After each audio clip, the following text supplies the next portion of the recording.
Сайн байцгаана үзэгчдээ парламент телевизийн дэлхийн тойм хөтөлбөр эхэлж байна. Та бүхэндээ өнгөрч байгаа 7 хоногт олон улсад болсон онцлог үйл явдлуудаас таймлан танилцуулъя. За тэгэхээр энэ 7 хоногт нэгэн томоохон үйл явдал болсон нь Америк нэгдсэн улс болон Украины хооронд ашигт малтмал газрын ховор элементийг ашиглах гэрээг үзгэллээ. За энэхүү гэрээний асуудлаарх яриа хэлэлцээ энэ оны ихээр явагдаж байгаад за ингээд гарын үсэг зурдаг дээр тулаад байтал цагаан ордонд альчилсан Украины ерөнхийлөгч Зеленский, Америк нэгдсэн улсын ерөнхийлөгч Дональд Трамп болон дэд ерөнхийлөгч J.D. Vance нартай цагаан ордонд хэрүүл маргаан хийсний улмаас энэхүү ашигт малтмлын гэрээ тухайн үедээ бол бүтлгүүтж байсан. За ингээд тэр цаг үеэс хоошоогоо буюу 2 дугаар сараа эхнээс хоошоогоо энэ 7 хоногийн хүртэл техникийн багийнхны энэ яриа хэлэлцээ дипломат үйл ажиллагааны үр дүнд хоёр талын хооронд энэхүү ашигт малтмал газрын ховор элементийн гэрээг бол энэхүү байгуулад байна. За Америк нэгдсэн улсын сангийн департамент болон мөн Украины шадар сайд Юлия Свириденко нар газрын ховор элементийн гэрээг үзэгсэлнийг бол тус мэдэгдсэн байгаа энэ 7 хоногт. За Украины шадар сайд өөрөө X суудсанд нийтлсэн мэдэгдэлтэй гэрээний хүрээнд байгуулагдах Украин улсад олон улсын хөрөнгө оруулалтыг татах болон за үүнийгээ гэрээний хүрээнд байгуулагдах сангаар дамжуулан хийх болно гэдгийг бол мэдэгдсэн юм. Америк нэгдсэн улсын сангийн департаментаас гаргасан хэвлэлийн мэдээнд мөн хоёр тал гэрээний дагуу дайны дараах нөхөн сэргээлтийн хөрөнгө оруулалтын сан хэмээх хамтарсан хөрөнгө оруулалтын санг байгуулахаар болсныг бол мэдээлсэн. За тус сангийн хөрөнгөөр байгалийн нөөц ашигт малтмал газрын ховор элементийн айгуулын ажлыг явуулахын дажуугаар мөн хоёр тал ашиг орлогоо хэрхэн хувааж авахыг сангаараа дамжуулан шийдвэрлэнэ гэж мэдэгдсэн байгаа. За өөр зарим бусад их сурвалжуудын мэдээлэлээр бол ашигыг 50-50% хувааж авна гэсэн ийм мэдээлэлүүд бол энэ 7 хоногт гарсан байна. За хоёр талын төлөөлөгчид өнгөрсөн 7 хоногт урьдчилсан байдлаар бол энэхүү ашигт малтмлын гэрээнд бол гарын үсэг зураад байсан юм. За их сурвалжуудын мэдээлснээр гэрээг үзэглэхээс яг өмнөхөн буюу энэ лав гарагт үзэглэхийн өмнөхөн талууд хөрөнгө оруулалтын хамтарсан сан өдөртөн захирах ил тод нээлттэй байдлын механизм зэрэг зарим нэг асуудлууд дээр өөрчлөлтүүдийг бол нэмж оруулсан гэсэн мэдээлэл бол цацагцсан. За гэрээний төсөл дээр Америк Украины техникийн багийнхаа өнгөрсөн 7 хоногийн баасан гарагаас бям гарагт шилжих шөнийн турш сууж ажилласан. Мөн энэ 7 хоногийн лав гарагийн үүрээр ажилласнаар тэрхүү оруулах гэсэн шинэ өөрчлөлт зүйл заалтуудыг ингэж нэмж өөрчилж оруулснаар гэрээний бүх зүйл заалтууд дээр бол нэгдсэн тохиролцоонд хүрсний дараагаар энэхүү хоёр тал гарын үсэг зурлаа. За Америк нэгдсэн улсын сангийн департаментийн мэдээлэлд мөн энэхүү гэрээг байгуулснаар Трампын засаг захиргаа Украины тусгаар тогтнол хөгжил цэцэглэлтэд суурилсан инх тайвныг тогтоох үйл явцад бол тууштай байгаа гэдгээ үүгээр Оросын холбооны улсад бол харуулan мэдэгдэж дохио илгээж байгаа гэдэг бол мөн тодтогсон юм а. За түүнчлэн 2022 оны 2 дугаар сард Оросын холбооны улс Украинд халтан давталсноос хойш Америк нэгдсэн улсын Украинд үзүүлсэн хөрөнгө санхүүгийн болон материалын дэмжлэг тусалцааны хариуд энэхүү Украины нөхөн сэргээлтийн хөрөнгө оруулалтын санг байгуулж байгаа гэдгийг цохон тэмдэглээд байна. Америк нэгдсэн улс Украины хоорондох ашигт малтмлын гэрээг анх өнгөрсөн 2 дугаар сард үзэглэж байсан боловч дөрөв хэлсэнчлэн Трамп Зеленский нарын цагаан ордонд хэрүүл маргааны улмаас бүтлгүүтэж ингээд түүнээс хойш талууд яриа хэлцээг үргэлжлүүлсэн явуулсаар энэхүү нэгдсэн тохиролцоонд орчуулж гэрээг байгууллаа. За ерөнхийлөгч Дональд Трамп Америк болон Украины ард түмний хоорондох энэхүү түншлэлийн үйл ажиллагаагаар Украин улсын урт удаан хугацааны инх тайван хөгжил цэцэглэлтийн төлөө тууштай ажиллаж байгаа гэдгийг талуудад харуулахыг зорж байгаа бөгөөд Украины нөхөн сэргээлтийн үйл ажиллагаанаас Оросын дайныг санхүүжүүлж дэмжлэг үзүүлж байсан нэг ч улс орн болон хувь хүмүүс ашиг хүртэхгүй гэдгийг тодорхой хэлж байна хэмээн Америк нэгдсэн улсын сангийн төрийн нарийн бичгийн дарга Скотт Бессент мөн мэдэгдсэн юм а. За энэхүү хамтын ажиллагааны гэрээгээр Украины ашигт малтмлын хөрөнгө оруулалтын шинэ төслүүдэд Америк нэгдсэн улсад бол давуу эрхийг бол олгоно. За Украин улс бол графит, титан, лити зэрэг газрын ховор элементийн нөөцөөрөө бол баялаг улс байгаа. За мөн сэргээгт гэрчим хүч зэвсгийн үйлдвэрлэл болон аж үйлдвэрийн дэд бүтцэд нийт шаардлагатай газрын ховор элементийн нөөцөд хяналтаа тогтоох нь Америк нэгдсэн улсын ашиг сонирхолд бол мөн туйлын нийцж байгаа. За ялангуяа дэлхийн газрын ховор элементийн нийт нөөцийн 90 орчим хувийг эзэмшиж буй хятад улстай худалдааны дан явуулж байгаа Трампын засаг захиргаанд Украинтай энэхүү гэрээг байгуулах явдал нь бол стратегийн хувьд маш чухал ач холбогдолтой ийм үйлдэл байсан юм. За үнийгэж Трамп бол шууд илэрхийлсэн. Тэрээр бид цаг үргэлж газрын хавар элементийг ирж хайж илэрхийлж байдаг. Украин улс бол баялаг нөөцтэй. Тиймээс ч бид энэ гэрээг байгууллаа. Одоо бид хийх ёстой зүйлээ хийж одоо олборлож эхлэх болно. За энэ гэрээ тэдэнд ч мөн одоо Украинд мөн ашигтай байх болно гэдгийг бол тэрээр лав гарагт мөн мэдэгдээд байгаа юм аа. За өнгөрсөн 7 хоногийн бям гарагт болсон одоо Ромын пап Францисыг оршуулах ёслолын үеэр нүүр тулж уулзсан Трамп Зеленский нарын уулзалтаас хэдхэн хоногийн дараагаар одоо энэхүү Америкийн нэгдсэн улс Украины хооронд газрын хавар элементийн гэрээ бол энэхүү байгуулагдаад байна. За эдгээр энэхүү гэрээний одоо хариуд Вашингтон аюулгүй байдлын дэмжлэг үзүүлэхэд бэлэн гэдгийг бол тодорхой заагаагүй ч энэ хэлэлцээр нь Америкийн нэгдсэн улс Украины аюулгүй байдлыг хангахад дэмжлэг үзүүлж буй бодит нотлохоо болж байна хэмээн Вашингтоны зүгээс бол мэдэгдээд байна. Олон 7 хоног үргэлжилсэн яриа хэлцээний төгсгөлд Украин улсын ашигт малтамлын нөөцийг ашиглах хэлэлцээрт Америкийн нэгдсэн улс Украины талууд тохиролцоонд дурж хамтын ажиллагааны гэрээг одоо инхүү байгуулж байна. За ингээд энэ гэрээ байгуулагдсанаар одоо хагарал үүсээд байсан хоёр улсын харилцаа бол одоо дахин ойртож эхэлж байгаагаас гадна Америкийн нэгдсэн улсын Украинд үзүүлэх санхүү болон зэвсгийн тусламжийг Дональд Трамп зогсоохгүй гэж одоо болгоомжилж байсан Украины эрх баригчдад бол одоо аюулгүй байдлын баталгаа нь бол давхар нэмэгдэж байгаа юм аа. За энэ гэрээний ганц нэг одоо бас сонирхол татсан зүйлүүд байгаа. Юу гэхээр за өмнөх гэрээгээр бол Дональд Трамп энэ дайны явцад Украинд үзүүлсэн Америкийн нэгдсэн улсын зүгээс үзүүлсэн 350 тэрбум $, одоо энэ хөрөнгө санхүү болон зэвсгийн тусламжийг Украин улс бол төлөх ёстой гэж одоо мэдэгдчихсэн бол энэ гэрээнд бол ямар нэгэн үр төлбөрийн асуудал бол заагдаг байгаа. За дээрэс нь Америкийн нэгдсэн улсын талаас бол Орос руу чиглэсэн нэлээд хурц өнгө аясыг бол энэ гэрээг байгуулсны дараагаар бол мэдэгдээд байна. Өөрөөр хэлбэл одоо нөгөө гал зогсоох, энэ дайныг өндөрлүүлэх инхийн гэрээ байгуулах тэр тал дээр одоо Оросын талаас хариу шаардсан бас ийм одоо дохойг бол илгээж байна. За ашигт малтамлаас зөвхөн ашигт малтмал газрын хавар элементээс гадна мөн энэ гэрээнд давхар одоо газрын тос байгалийн хийг бол мөн багтаан оруулаад байгаа. За гэхдээ энэ гэрээнд одоо энэ гэрээнээс Америкийн нэгдсэн улс хизээч одоо орхин гарч явж болох одоо бас ийм одоо ямар нэгэн тодорхой хугацаа заасан ч юм уу мөн нөхцөл шаардлагыг тавьсан хатуу гэрээ бол биш байгаа. Тийм учраас одоо юу гэдэг дургуун хүрэх юм бол Америкийн нэгдсэн улс энэ гэрээд хизээч орхиод явхад бас бэлэн ийм гэрээ байгуулагдаад байна. За гэрээний заасан зүйл заалтын дагуу бол эхний 10 жилдээ одоо энэ хүү уул уурхайн ашигаас бол Украины эдийн засагт одоо илүү төлхөө оруулах болон за дараагийн 10 жилээс бол одоо ашиг орлогоо талууд хуваах болно гэсэн ийм одоо зүйл залттай гэрээг үзэглээд байна. За тань мөргөлж байна. Дараагийн үйл явдал мөн Дональд Трамптай одоо холбоотой үйл явдал. Ер нь Дональд Трампгүй 7 хоногуд бол баг байха боллоо түүнийг ерөнхийлөгч болсноос хойш. За тэгвэл Дональд Трамп ерөнхийлөгч болсноос хойш ерөнхийлөгчийн тангаар уурж албандаа орсноос хойш 100 дахь өдөр энэ 7 хоногт тохиолсон байгаа. За ингээ үүнтэй холбогдуулаад Дональд Трамп эхний 100 хоногийнхоо ажлыг дүгнсэн юм аа.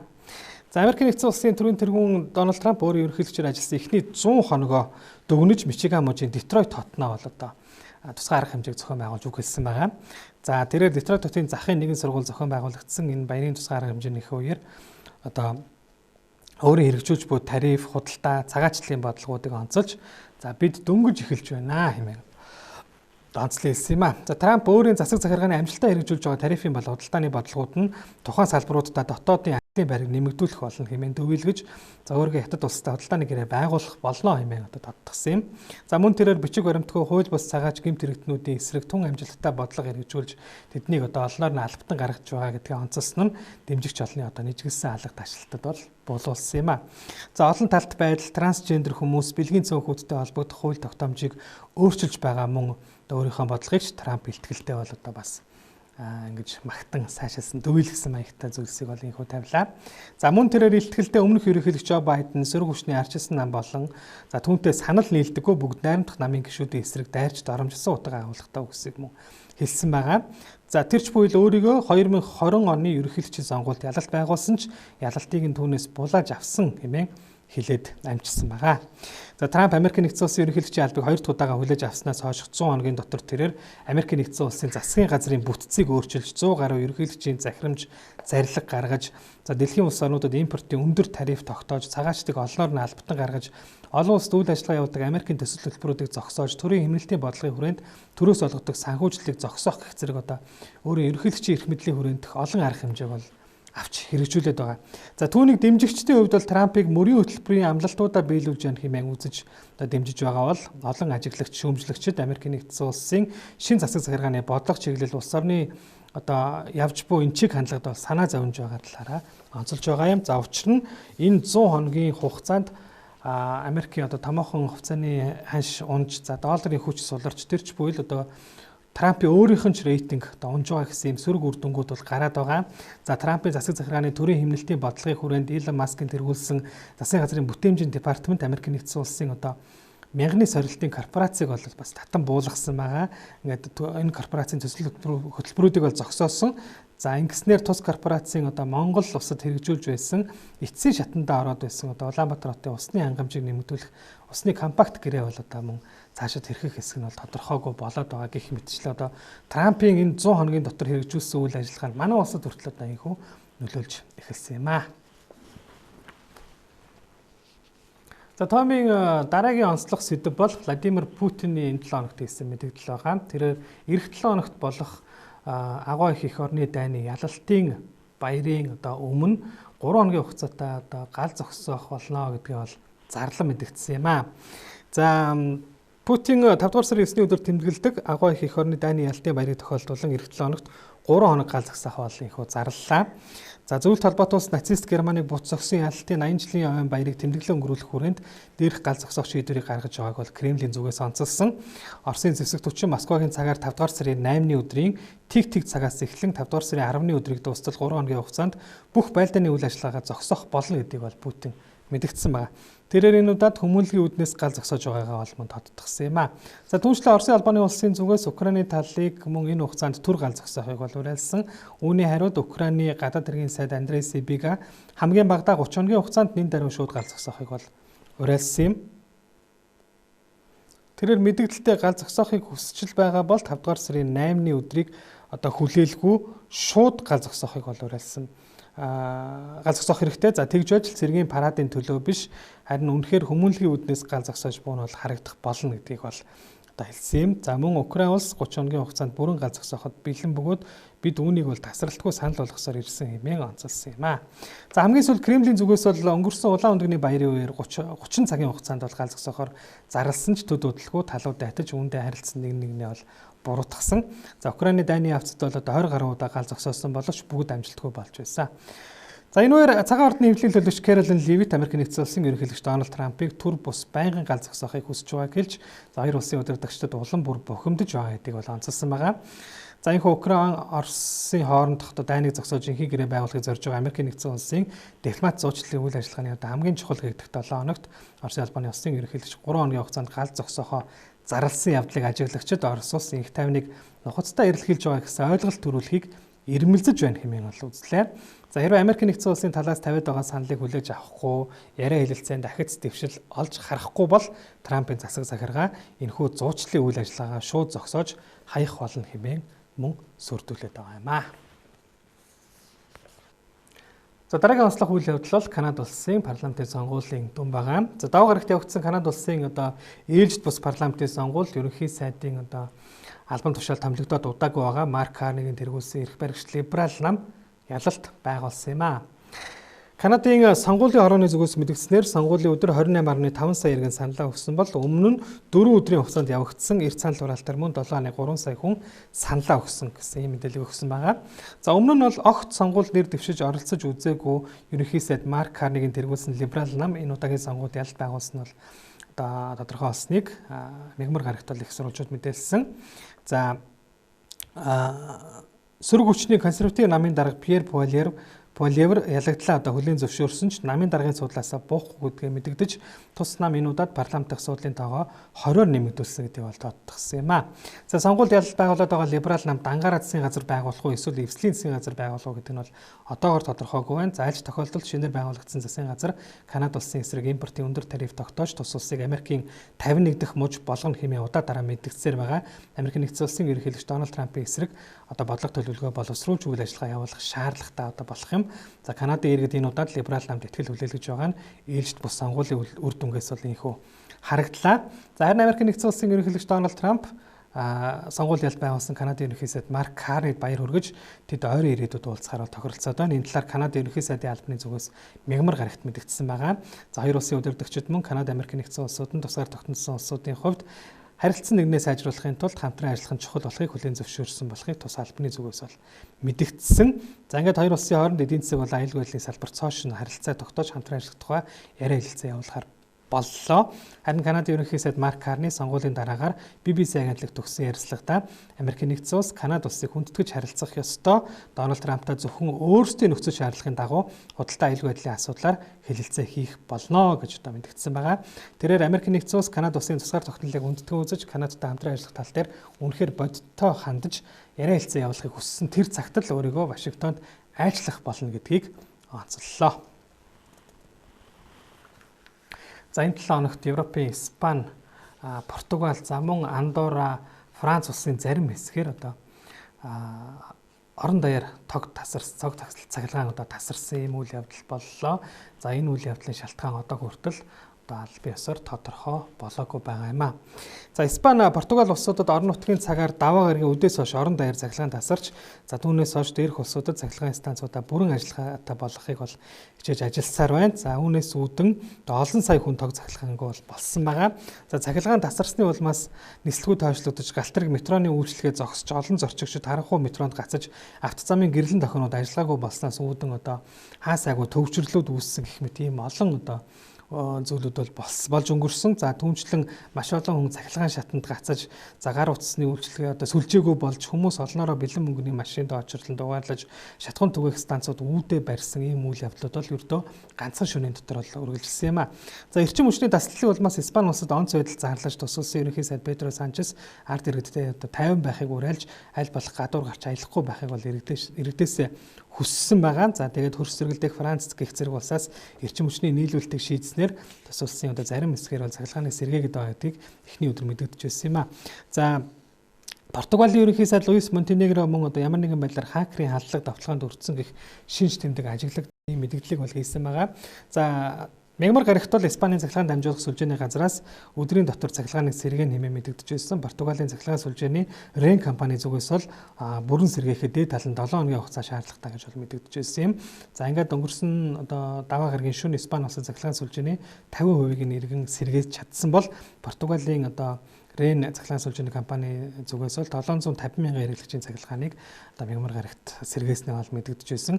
За өнөөдрийг хүртэл хоёр улсад бол цахилгаан бүрэн сэргээгүй байгаа. Гэхдээ ихэнх хувийг нь бол үндсэндээ бол сэргээчгээд байгаа. Харин энэ цахилгаан тасалдсан шалтгааныг бол одоо хүртэл олж тодруулаагүй байгаа. За ингээд харин Испанийн Red Electrica хэмээх мөн цахилгаан сүлжээний компани зүгээс хийсэн мэдэгдэлд за одоогийн байдлаар бол энэ цахилгаан тасарсан үйл явдал нь кибер аюулгүй байдалтай холбогдлолтойгоор шалтгаалсан байх магадaltaй гэж үзэж байгаа. Гэхдээ энэ бол эцсийн байдлаарх дүгнэлт биш гэдгийг мэдэгдээд байгаа юм а. За сүүлийн мэдээллийг хүргэе. Энэ бол Өмнөд Солонгос улсын ерөнхийлөгчийн сонгуультай холбоотой мэдээлэл байгаа. Тэгэхээр тус улсын ерөнхийлөгчийн үүргийг төр гүйцэтгэгч ерөнхий сайд Хан Доксо үүрэгт албан тушаалаас өөрийн хүсэлтээр огцорч байгаагаа бол энэ 7 хоногт мэдэгдсэн. За энэ нь түүнийг удахгүй болох сонгуул нэрээ дэвшүүлэхийн тулд инхүү огцорч байгаа болов гэсэн ийм таамаглалыг дэвшүүлэхэд хүргэсэн юм а.